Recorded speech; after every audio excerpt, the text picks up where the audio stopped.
Praise God.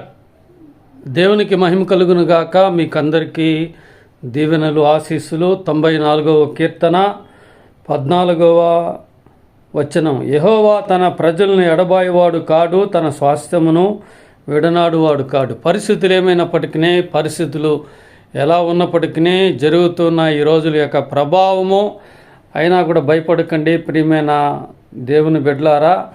ఆయన తన ప్రజలను ఎడబాసేవాడు కాడు, తన స్వాస్థ్యమును విడనాడేవాడు కాడు. కనుక మరి రోజులు మారినప్పటికీ, పరిస్థితులు మారినప్పటికీ, మరి ఎటువంటి కార్యములు జరిగినప్పటికీ ఆయన నమ్ముకున్న వారిని ఆయన విడిచిపెట్టడు, ఆయన ఎడబాయడు, విడనాడడు ప్రియమైన వారలారా. కాబట్టి ఆయన భూమి ఆకాశములను కలగజేసిన దేవుడు, ఆయన సర్వసృష్టిని నిర్మించినటువంటి గొప్ప దేవుడు.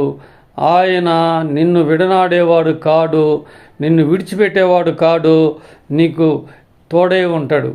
మరి ఆయన నిన్న నేడు నిరంతరము ఏకరీతిగా ఉన్నాడని దేవుని వాక్యం సెలవిస్తూ ఉంది. గనక పరిస్థితులు మారచ్చు, మరి లోక సంగతులు మారచ్చు, ఏవైనా సందర్భములు జరగచ్చు, ఎటువంటి కార్యాలైనా జరగచ్చు.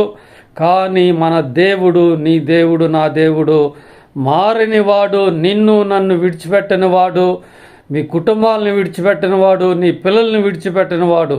కనుక భయపడకండి, నిబ్బరం కలిగి ఉండండి, విశ్వాసంతో ప్రయాణం చేయండి, దేవుని మీద ఆనుకొనండి, ఎడతెగక ప్రార్థన చేయండి, మీ మందిరాల్లో అన్ని ప్రార్థనలు కలుసుకొనండి. దేవునికి తోడుగా ఉంటాడు. దేవుని కృప మనందరికి తోడే ఉండును గాక. Amen. God bless you all. Praise the lord.